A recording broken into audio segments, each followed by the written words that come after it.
Along with all Australians, I was shocked by the terrible scenes at former President Trump's campaign event in Pennsylvania. I'm relieved by the news that the former president is safe and doing fine, and I wish him and his family well. I applaud the swift work of US security agencies. I'm also saddened by reports that a member of the audience has lost their life and other attendees have been injured, and I send my condolences on behalf of Australia to their loved ones in this time of grief. Let us be clear. The people at this event, the candidate, the crowd, the free press covering it, were all participating in the democratic process. In Australia, as in the United States, the essence and the purpose of our democracies is that we can express our views, debate our disagreements, and resolve our differences peacefully.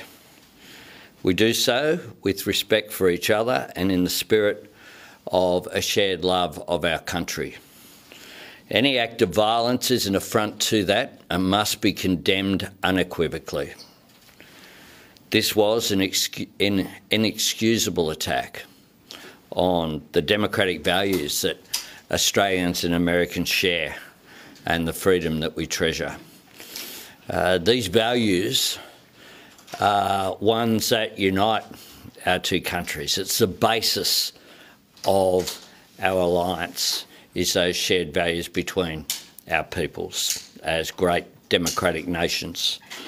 And all Australians stand with our friends in the United States at this difficult time. Happy to take a couple of questions. Right. Hang on, whoa. You've spoken recently about the increased political vandalism and whether that will increase to violence. Do the actions of today increase your concern, and will there be any changes to security here? Well, the security agencies will examine these events. There's a great deal of cooperation as Five Eyes partners between Australia and the United States, and I'm sure that there will be lessons to be learnt. I say again, though, we must lower temperature of debate.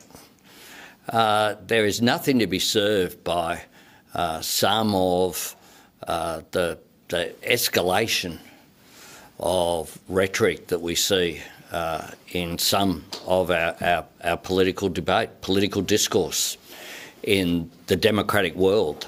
It's a phenomenon that's not unique to the United States. And I just say we should be able to have political discussion and disagreement, do it respectfully, and that is really important. James? Have you spoken to Ambassador Rudd? Have you been briefed by Ambassador Rudd? What insights has he shared with you, or what insights maybe do you have, or reflections on the impact of this on the race? Yeah, I have spoken to Ambassador Rudd this morning. He has conveyed his thoughts and concern very directly to the newly appointed chair of the Republican National Committee. He's received a response of appreciation for Australia's concern. Ambassador Rudd is due to attend the Republican National Convention. He'll attend both conventions as is appropriate. And Ambassador Rudd has done a rather extraordinary job of becoming known to all of the significant players in the United States, which is why he was able to have that contact immediately, and that is appropriate. I say with regard to political issues, this isn't a day for politics. This is a day to unite, to express our concern, regardless of one's political views. There is no place for the events that we saw today. Prime Minister, understandably the US will be very internally focused in the wake of this incident. Do you have any insight or understanding as to how this might affect work already underway between Australia and the US? Is there going to be any impact in any of the areas we cooperate? Oh, look, we cooperate with each other on a day-by-day basis. Our security agencies, of course, are linked through the Five Eyes. Our defence forces cooperate, and the economic relationship that we have as well is very significant. This is a relationship not just between leaders, but between peoples. And today, that is why Australians' thoughts will go to our American friends. Do you think this is a result of the hyper polarisation that we are seeing in the US? And you said it's not unique to just the United States. Are you worried about that flowing on in Australia as well? I've said very clearly that I'm concerned, not related to this incident. I've been talking for a long period of time about people having conflict fatigue in this country, about being able to have a political discourse which is respectful. I think that that's the essence of democracy. There's a lot of shouting going on. You know, a point is not made more significant by it being done in capital letters. Social media is clearly having an impact as well.